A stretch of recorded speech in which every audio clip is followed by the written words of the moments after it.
un análisis, ¿no es cierto?, de lo que está ocurriendo en el Perú, la corrupción, una lacra social que nos afecta a todos. O sea, el discurso antisistema suena bonito, porque la gente está cansada de la corrupción. Entonces la pregunta frontal, ¿cómo evitar la corrupción en el Perú? ¿De qué manera? Si tenemos un poder judicial que está prácticamente manejado por el poder político, tenemos un ministerio público, el caso de la fiscal de la Nación, manejado por el poder político, tenemos un tribunal constitucional igual, que lo maneja el sistema político, la Junta, es decir, todo está diseñado para que la corrupción pueda enraizarse en el Perú, ¿no? Entonces, la pregunta cae de madura, ¿cómo luchamos contra ese flagelo? ¿Cuál es la fórmula? Mire, lo que usted dice es cierto. Nosotros tenemos un diagnóstico claro, no me voy a extender en esas variables. Yo soy doctor en ciencias económicas, soy un hombre que me dedico a crear riqueza, a generar proyectos de inversión, proyectos de desarrollo económico. Soy doctor en ciencias económicas y macroeconometrista es mi especialidad. Yo he estudiado acá en el Perú y en el extranjero. Y yo tomo en cuenta la experiencia mundial, ¿no? Hay países que han tenido peores problemas que nosotros, como en Singapur, como en China, como en la India, como en Alemania. Alemania destruida luego de la Segunda Guerra Mundial, sin industrias, en todas las ciudades devastadas por los bombardeos, al igual que Inglaterra. Y otros países, como en el caso más concreto, ¿no?, en Singapur, acá en San Salvador, que es una provincia. El país de San Salvador, digamos, es un país que el tamaño de Quillabamba, más chico todavía. Y ellos han tenido problemas de banda, de corrupción, de saqueo, ¿no? En México, el presidente López Obrador. En Salvador, el caso concreto, mire, para arreglar el problema de corrupción, punto uno, tiene que tener un liderazgo. El presidente tiene que liderar la lucha contra la corrupción. No un ministro, no un alcalde, porque ellos no tienen el mando, no tienen el comando, no tienen presupuesto, no tienen cuerpos de élite. Segundo, tenemos que fijar penas severísimas, porque el actual catálogo de penas no sirve, se ríen, porque saben que si le ponen 10, salen pagando, digamos, el 3 por 1, 2 por 1 al segundo o tercer año. Se roban 10 millones de soles, invierten 100 mil soles en pagar abogados, poner secretarios, jueces, y se quedan con el resto 9 millones y pico de soles. Tenemos que cambiar los códigos penales procesales, la ley penitenciaria. Tenemos que cambiar la ley de la Fiscalía, del Poder Judicial. Tenemos que moralizar, tenemos que destituir, depurar sin ningún tipo de miramiento a todos estos jueces, fiscales, policías corruptos. Porque la corrupción florece, ¿no es cierto?, cuando hay impunidad. ¿Y quién genera impunidad? Genera impunidad la policía, los fiscales y los jueces, porque no sancionan drásticamente a los corruptos. Porque si se sancionara con dureza, los delitos serían menores. Eso está probado a nivel mundial. Tenemos que tener cuerpo de élite, usar la inteligencia, la tecnología, para poder detectar, ¿no es cierto?, y capturar a todos estos infractores.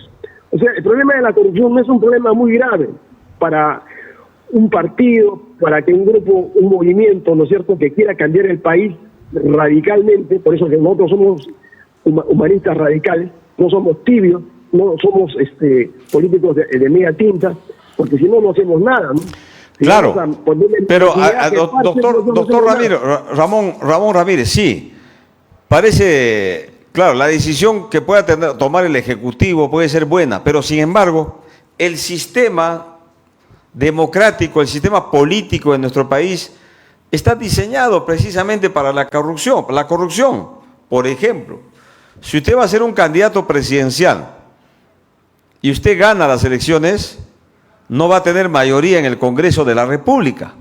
Y ahí empieza el primer problema de corrupción. Va a tener que negociar con las bancadas, va a tener que trabajar al toma y daca para después desviarse de sus objetivos que ofreció en la campaña electoral. Entonces, ¿cómo lograr, digamos, esta lucha contra la corrupción en un Estado de Derecho? ¿O es que ¿O es que el gobierno que entre, en el caso del movimiento Poder Ciudadano, va a ser un gobierno tipo Fujimori, ¿no? Cerramos todo y instalamos una nueva asamblea constituyente, lo manejamos, ¿no?, bajo la sombra para que pueda actuar de alguna manera con la energía, porque lamentablemente la clase política también está podrida. Entonces, ¿cómo luchar? ¿Cómo hacer realidad, ¿no?, de que este país pueda desarrollarse, pero sin corrupción? Usted tiene razón, pero yo, escúcheme, no me gusta hablar cosas generales a mí. Yo tengo que tener un criterio de verdad. Yo soy doctor en filosofía, para decirle a la gente, ¿no es cierto?, que propongo esto y yo lo voy a cumplir. Fíjese, yo acudo a la experiencia histórica de otros países más grandes que nosotros. Es evidente, los sistemas políticos lo hacen los políticos, lo hacen con las leyes, lo hacen con los reglamentos, lo hacen en todas las instituciones. El problema acá en el Perú es que estos políticos están tan corrompidos que ya no tienen sentido de la moralidad, de la ética. Ellos lo que quieren es robar. Entonces para nosotros no es muy complicado el asunto. ¿Sabe por qué? Porque todos estos políticos que han gobernado, Humala, Alan García, Toledo, Castillo, Vizcarra, todos estos políticos han sido políticos corruptos y no han podido gobernar porque ellos han estado metidos en la corrupción, y un político corrupto es fácil de extorsionar y se le obliga, digamos, y deja de lado su programa electoral, su programa político. Pero cuando un político es un político honesto, así le planteen 50 acusaciones, 50 pedidos de vacancia, lo que quieran, no van a poder hacer nada. La mejor arma que tiene un político para concretar una política de gobierno, valga la redundancia, es ser un hombre honesto, capacitado, sea preparado, no una persona improvisada, una persona que tenga un equipo de hombres, de líderes, ¿no es cierto?, porque no es trabajo de una sola persona, que tenga un programa de gobierno viable, financiado, ¿no?, que sepa llegar al pueblo, porque el pueblo en estos momentos no confía, no cree, porque ha sido engañado muchas veces, y pensará pues que nosotros, ¿no es cierto?, somos más de lo mismo. Pero yo les digo, hermanos, vean ustedes mi trayectoria política. Yo trabajo desde los 15 años. He tenido cierto éxito en la vida. Yo soy profesor principal, catedrático principal en la Universidad de San Marcos. He sido director de la escuela de posgrado en esa universidad, en la Universidad de Cana de América. Soy empresario. No tengo antecedentes de ningún tipo. No tengo vicio, no soy borracho, drogadicto. No soy marihuanero como Antauro Humala. ¿Qué ejemplo podría darles a la juventud, no, si yo soy un consumidor de drogas? Entonces a mí no me podrían agarrar, a mí y al equipo del MPC, que son gente honesta, capacitada, trabajadores, profesionales, técnicos. No podrían ser objeto de ninguna extorsión. Al político se le extorsiona cuando tiene rabo de paja. Yo no tengo rabo de paja y por eso te puedo hablar en voz alta. Entonces nosotros, de acuerdo al sistema, al modelo que tenemos, es suficiente que nosotros tengamos el Poder Ejecutivo, así tengamos minoría en el Parlamento.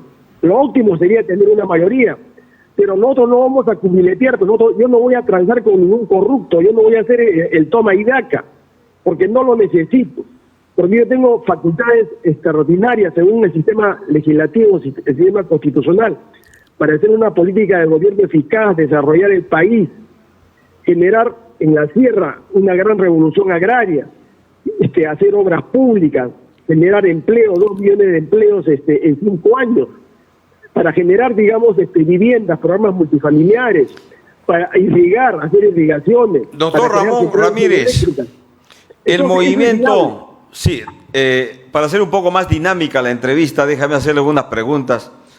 ¿El movimiento Poder Ciudadano es un movimiento político coyuntural o es un movimiento que nace para quedarse en el espectro, en el escenario político? ¿Por qué le hago esta pregunta?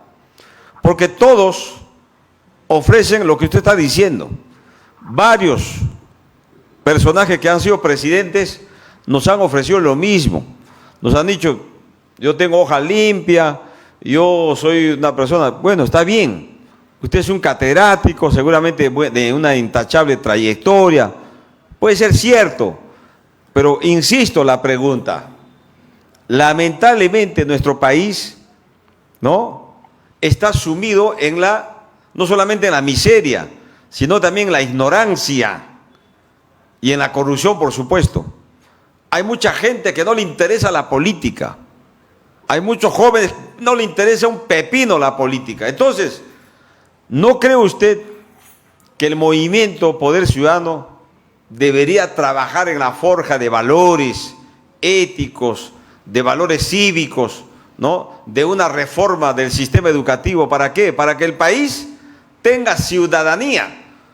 Ahora vemos gente que no son ciudadanos, con el DNI supuestamente son ciudadanos, pero no van a votar, no les interesa votar, o van a votar porque le han ofrecido una dádiva. Es decir, usted puede tener buenas intenciones, pero ¿qué pasa si el elemento humano en el país no está bien? No está bien alimentado, no tiene trabajo, no tiene preparación, no tiene formación política. Entonces, ¿cómo lo van a apoyar a usted? Por eso decía, ¿el movimiento Poder Ciudadano es coyuntural o piensan ustedes trabajar, por ejemplo, en la capacitación, en la sensibilización, en el adoctrinamiento de esta clase política, de los jóvenes sobre todo, para que puedan respaldar un gobierno como el que usted propone? Porque si usted llega al poder, le va a pasar lo que ha sucedido con Pedro Castillo, con Toledo, es decir, el sistema corrupto se lo va a absorber a usted, ¿no cree? No, en lo absoluto. Y la prueba es mi historia de vida, ¿no? Y la historia de vida de la gente del movimiento, ¿no? Nosotros somos un movimiento no electoral, ¿eh? Eso lo quiero dejar con toda claridad. Nosotros somos un movimiento de conciencia. Es un movimiento de largo plazo. Nosotros no estamos por obtener una curul, ser congresista o senador. Eso no nos interesa a nosotros. Porque si yo deseo en la próxima elección voy como cabeza de lista de cualquier partido, yo salgo como senador, pero no tiene ningún sentido, así como nosotros líderes del movimiento, son gente capacitada. Nos hemos dado cuenta que todos estos partidos están putrefactos porque están contaminados, están con septicemia. No hay posibilidad de cambio, de transformación. Nosotros somos un partido de liberación del pueblo. Y para eso nosotros tenemos un programa de gobierno estructurado en los 6 ejes fundamentales, ¿no? Que uno de ellos es la parte ética, la parte de educación, de cambiar, digamos, el sistema de valores actuales. El sistema de valores que tenemos son valores neoliberales, hedonistas, que buscan el lucro. Y tú por dinero matas, hoy día matas por 200 soles, o las mujeres se prostituyen por una comida, porque así lo han hecho los neoliberales desde el año 90, le han lavado la cabeza acá a los peruanos, en América Latina. Es un modelo de dominación, es un sistema de dominación elaborado por equipos de psicólogos. Acuérdense de la Alemania nazi, cómo los nazis sometieron a todo el pueblo alemán. La misma política la han aplicado los neoliberales que tienen el poder desde el año 90 acá en el Perú. Y no me puede usted comparar pues con Humala, con Toledo, con Castillo. Son gente absolutamente incapaz, corrupta. Yo no soy incapaz, yo soy un hombre que tiene 7 doctorados escolarizados, 7 maestrías, 4 profesiones. El pueblo, lo que pasa es que el señor engañado Toledo no es economista y le hizo creer que era profesor de Harvard. El señor Alan García decía que era doctor, no era doctor cuando estuvo en París. ¿A qué se dedicaba? La bohemia. Y gran mitómano, gran mentiroso que engañó a los peruanos en 2 gobiernos. Gobiernos fracasados, al igual que los de Acción Popular, han gobernado 10 años el país, del 63 al 68 y del 80 al 85. El fujimorismo, ¿qué cosa es? Es un movimiento corrupto, de cáncer, que ha degenerado la política peruana desde el año 90. Este país, digamos, por culpa de Keiko Fujimori, los fujimoristas han convertido al Perú en una chacra donde no hay anarquía, no se puede gobernar, porque chantajean, extorsionan con una mayoría que tienen en el Congreso. Pero ¿por qué lo chantajean? ¿Por qué chantajean por ejemplo, por qué vacaron a Castillo? Porque Castillo era un corrupto, puede ser un ignorante, un incapaz, un tipo que no tenía decisiones, no tenía personalidad. Y el día 7 de diciembre, digamos, lo empujaron, le soplaron al oído una tontería y se puso a leer un manifiesto. El señor, yo he conocido a Castillo, no tiene la mínima noción de lo que es ser un estadista. Y así por el estilo le podría decir de cada uno de ellos. Nosotros tenemos otra opción diferente, otra visión de la política. Nosotros estamos haciendo una escuela de líderes, no para formar a los estudiantes, a los jóvenes. No en una política partidaria, sino en una política de mediano plazo, para que ellos sepan, ¿no es cierto?, lo que es ser ciudadano, lo que es de ser parte de una república. Porque ustedes, hermanos, en el Cusco, los ciudadanos son los dueños del poder. A ustedes les han expropiado el poder. Y ustedes no se dan cuenta y le meten el cuento de que la política es sucia, de que la política no sirve. ¿Quiénes han montado este cuento? Ese 1%, esa élite, que es la que durante 40 años les ha hecho creer a ustedes que esto es cochino, es sucio, por lo tanto no te metas, dejan a mí la sociedad. Y van a vivir así, si ustedes creen eso, van a vivir 50 años más, 60 años más, y ustedes toda la vida van a ser pobres, van a estar en la miseria, van a estar en la ignorancia. Nosotros somos un movimiento de conciencia, un movimiento de transformación, un movimiento radical que va a cambiar las estructuras económicas, políticas, sociales, culturales, morales, éticas. Y lo vamos a hacer sencillamente porque tenemos la convicción. No vamos a transar con los corruptos, porque si vamos a transar con los corruptos, mejor no hacemos nada, pues no. Finalmente, doctor Ramón Ramírez Erazo, líder del movimiento Poder Ciudadano. ¿Qué piensa usted sobre el gas de camisea? Lamentablemente, en el gobierno de Ollanta, ¿no? Se ha concretado, ¿no es cierto?, una venta, vamos a decir, de nuestro gas a precios ínfimos, ¿no? Ahora nosotros tenemos que comprar, tenemos que pedir permiso a los dueños para tener un poquito de gas. Quillabamba, la convención, ¿no?, se suponía debería tener el gas a domicilio, y eso es una utopía para nosotros hoy en día. ¿Qué piensa usted sobre este proyecto? Ahora va a vencer ya el contrato, ¿no?, de 30 años y se va a renovar este contrato. ¿De qué manera se debe renovar el contrato? Porque lo que se ha hecho es firmar un contrato a favor de las grandes transnacionales y de espaldas al Perú, a tal punto que ahora tenemos que pedir, como le digo, un favorcito a los dueños para que nos dejen un poco de gas. ¿Qué tal negocio chino, no?, que ha hecho el Perú?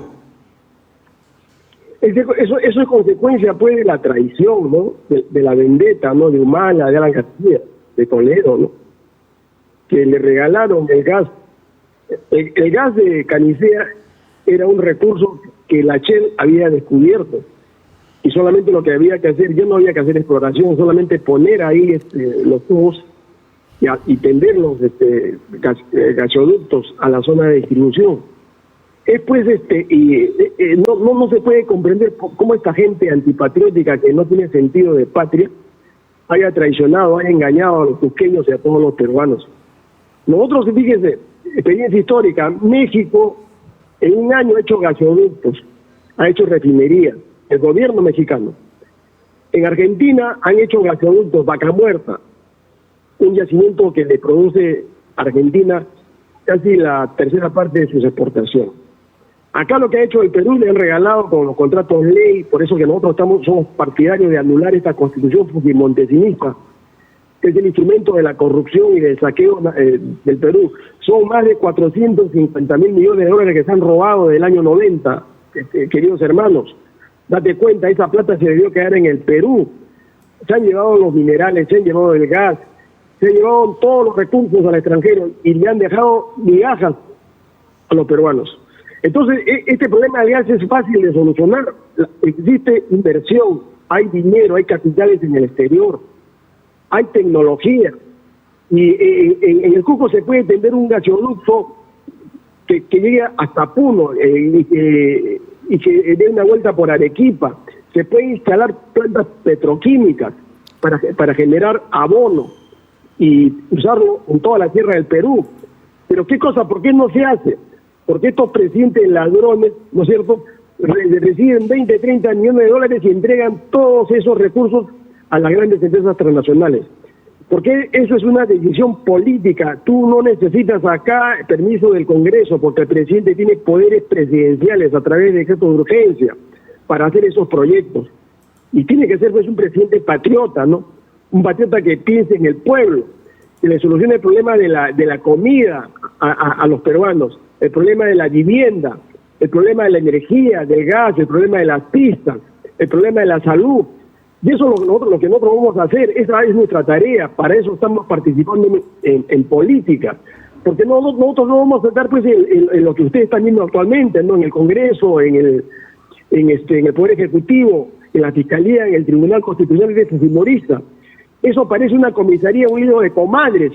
No son gobernantes, no son parlamentarios, están en que se autodenuncian entre ellos. El Congreso es un circo y la Fiscalía de la Nación está el mejor postor, y el Tribunal Constitucional Fujimorista es un tribunal para ricos, donde las grandes corporaciones venden, pagan a los estos mercenarios, a 4 mercenarios de los 7, y le regalan, digamos, dinero a través de exoneraciones tributarias. Todo eso tiene que cambiarse, y para eso tiene que tener un presidente, un estadista, un líder, ¿no es cierto?, que señale el camino. Y esto no es autoritarismo, porque lo de Fujimori fue una dictadura cívico-militar, con un grupo de asesinos, con Montesinos a la cabeza. Nosotros no necesitamos de eso.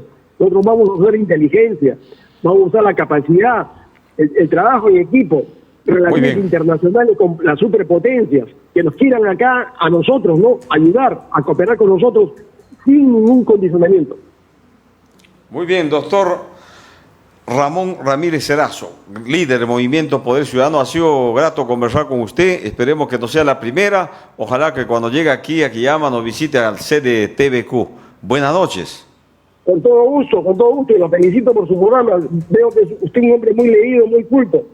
Eso es lo que necesitan los hermanos, los peruanos, de los comunicadores. Yo soy periodista colegiado.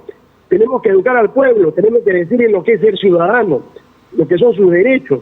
Ellos son dueños del poder acá, sino que no se dan cuenta. Y viven en la miseria porque ellos quieren, y cada 5 años eligen a sus verdugos. Hermanos, no sean masoquistas, ya basta, quítense la venda de los ojos. Hay alternativas, nosotros somos un partido posible, viable.